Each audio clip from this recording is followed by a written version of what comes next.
show. Our first speaker tonight is Kate Lowery. She is the administrator for the Beaver County Behavioral Health, Drug, and Alcohol Program. Let's give her a hand.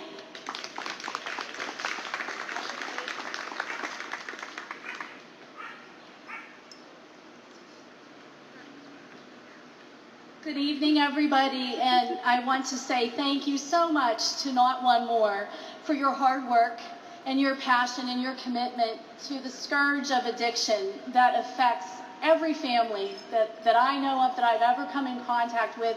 It affects all of us in one way or another.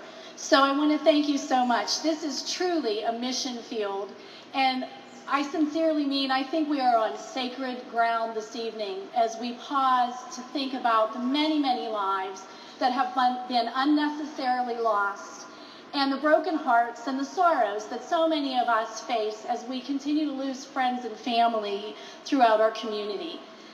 As they said, my name is Kate Lowery. I am the Single County Authority Administrator for Beaver County Behavioral Health. And that's a lot of words to basically say that my job is to manage the federal and state funding that has been awarded to Beaver County to set up a whole system of care for substance abuse services, including treatment, prevention, intervention.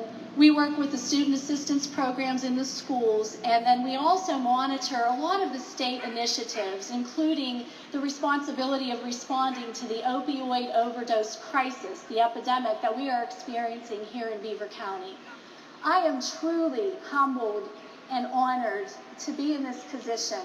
We are a part of county government, and I really take my job as a public servant very seriously.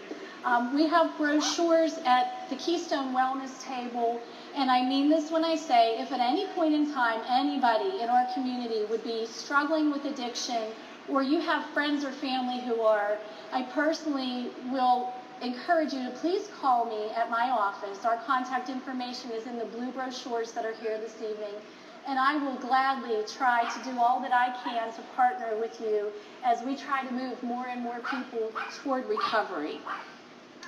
Our office is located in downtown Beaver Falls in the Human Services Building, and we have a case management unit of one case management supervisor, and then we have 3 case managers who are there from Monday through Friday, 8 to 4:30, and we provide free of charge drug and alcohol level of care assessments to anybody in our community who might think that they have a substance use disorder. So you can call in, and again, we have our contact information, and we are there to do the level of care determination. We also will then help assist the person with case coordination and case management to match them to one of our treatment care providers, either here in the county or outside. We have a vast array of service providers who are committed to helping our residents. And then we also can help provide funding for the uninsured and the underinsured. So we do have treatment dollars available, we do have resources available, and part of my job is to try to remove any and every barrier that there might be that would prevent a person from seeking out help. So I want you to know that we're here for the community, and at any point in time you can give us a call. Just to give you an idea of the thumbnail sketch of what we see in our office, what the demographics for Beaver County are relative to substance use disorders. In our office, each year, in any given year, we authorize and pay for about 1,500 episodes of drug and alcohol treatment throughout one year.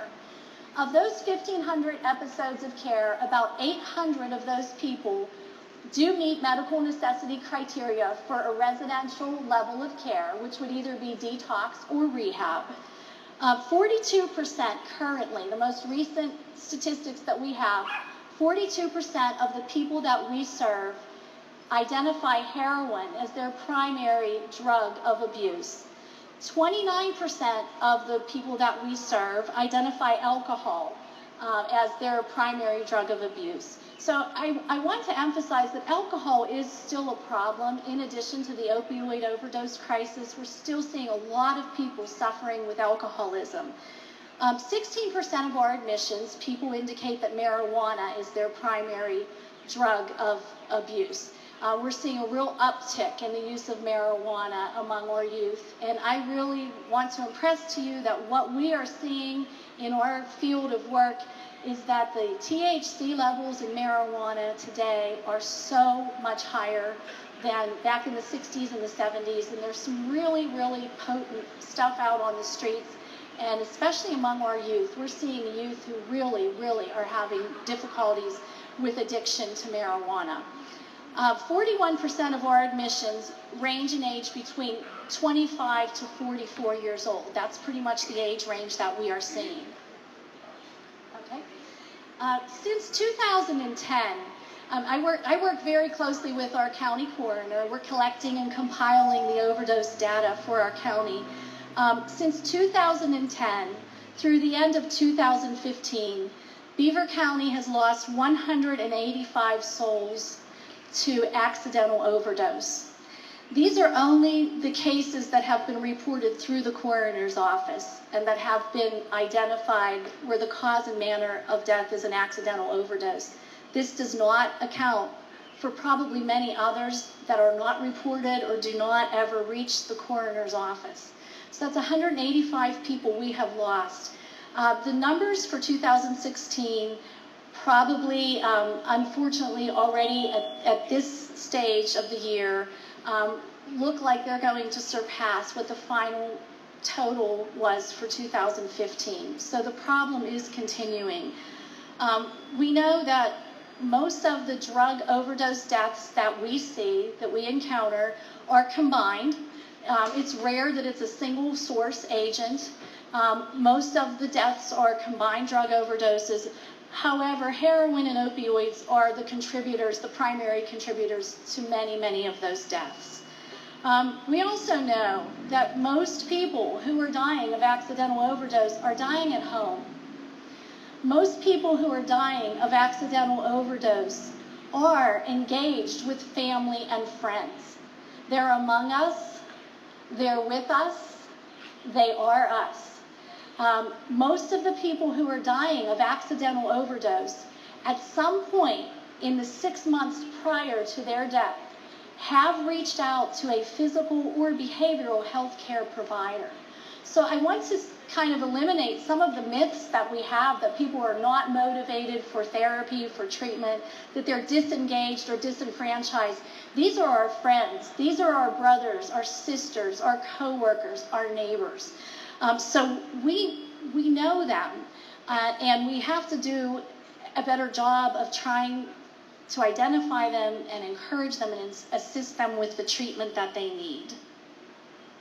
We also know that 80% of injection drug using heroin addicts report that they began with opioids and with pills. So again, to dispel the myth that most people who use heroin are street level from day one, no. Most of them start with prescription drugs. The boogeyman is not necessarily the dealer in the dark alley, although he and she do exist. We know we have them amongst us as well. But for most of the people that we see, the boogeyman lives in the medicine cabinet at home.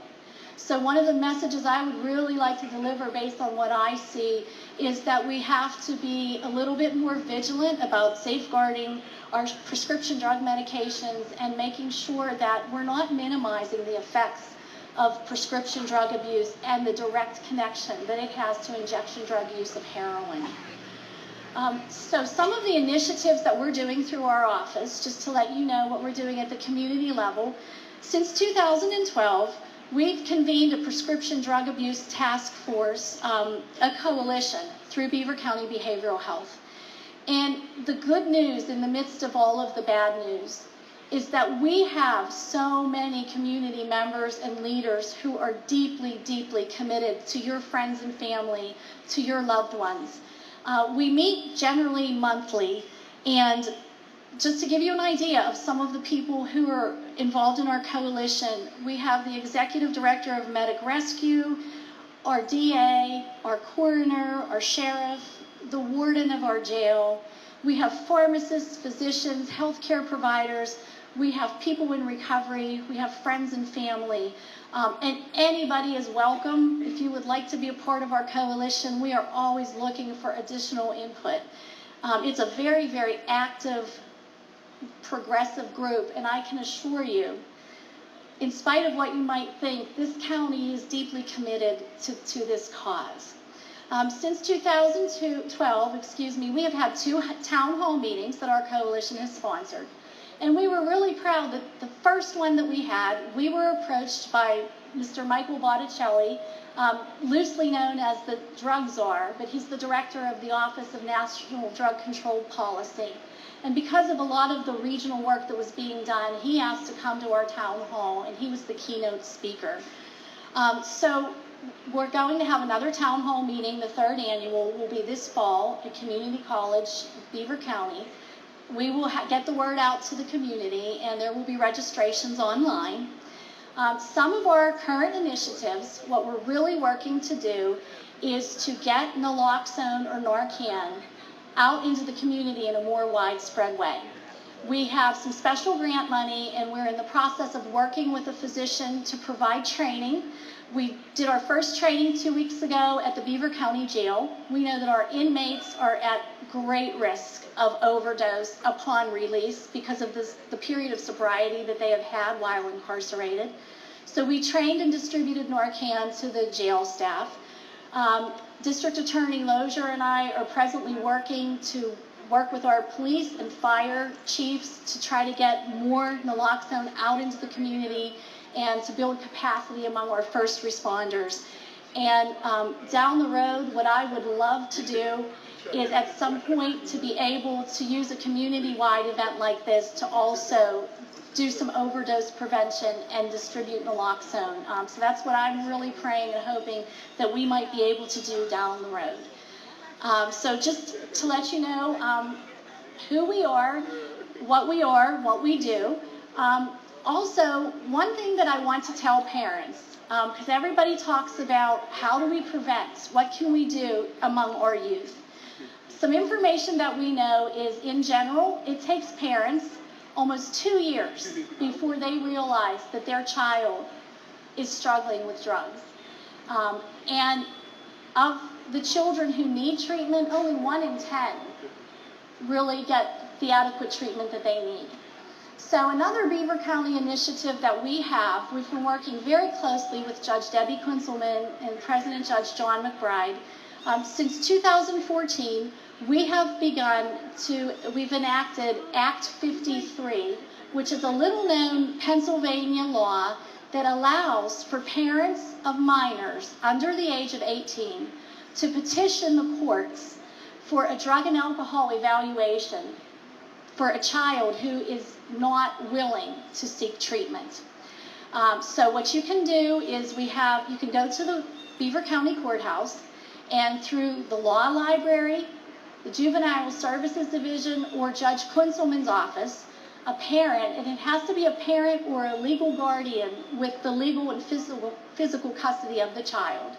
And it has to be a child who's non-adjudicated, so they're not already in the criminal justice system. And the parent can petition the courts to have their child brought in, and we do a drug and alcohol evaluation right there in Judge Kunzelman's chambers. Our office deploys the staff. We coordinate services and transfer of the child. We have had situations where the child may be in school or at large in the community, and the parent is desperate and despondent, not knowing what to do. We work closely with the sheriff's office, and we can locate the children and bring them into court.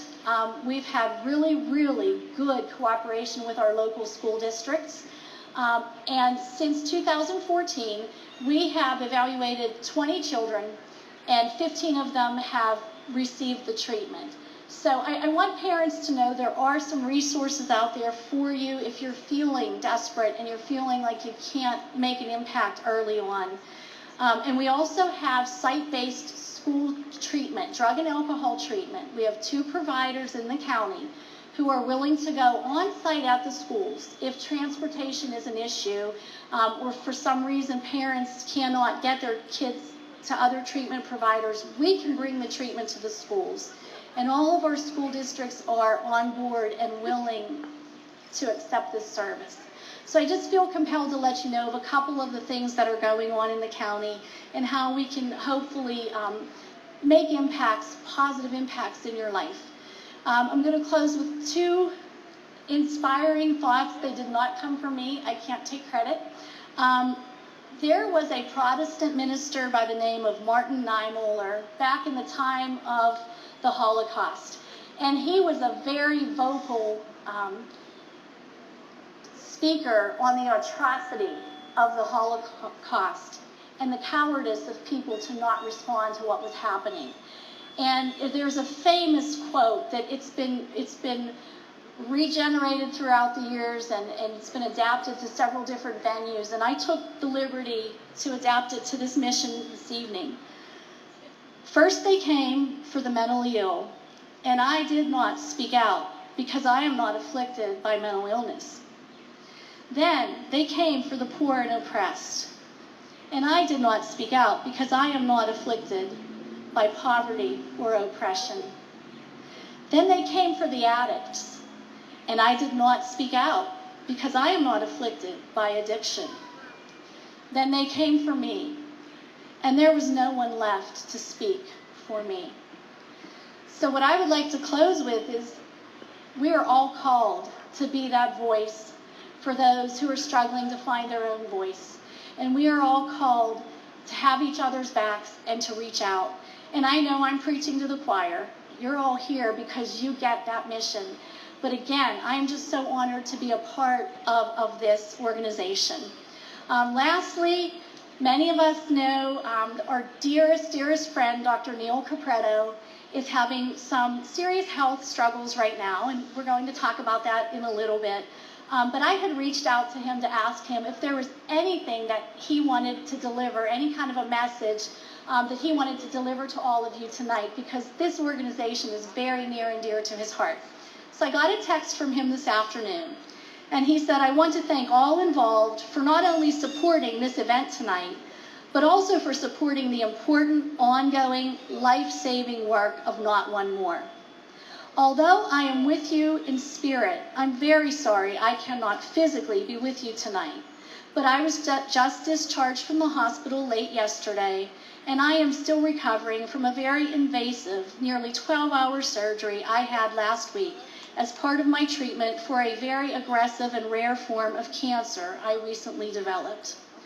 Although I know that I have a difficult uphill journey ahead of me, just as thousands in our community with the disease of addiction have, we must never forget the fact that as long as there is life, there is hope. And the most important ingredient to fuel this journey is love and compassion for the individuals and the families struggling with addiction. Their lives matter. So thank you so much for your time. God bless.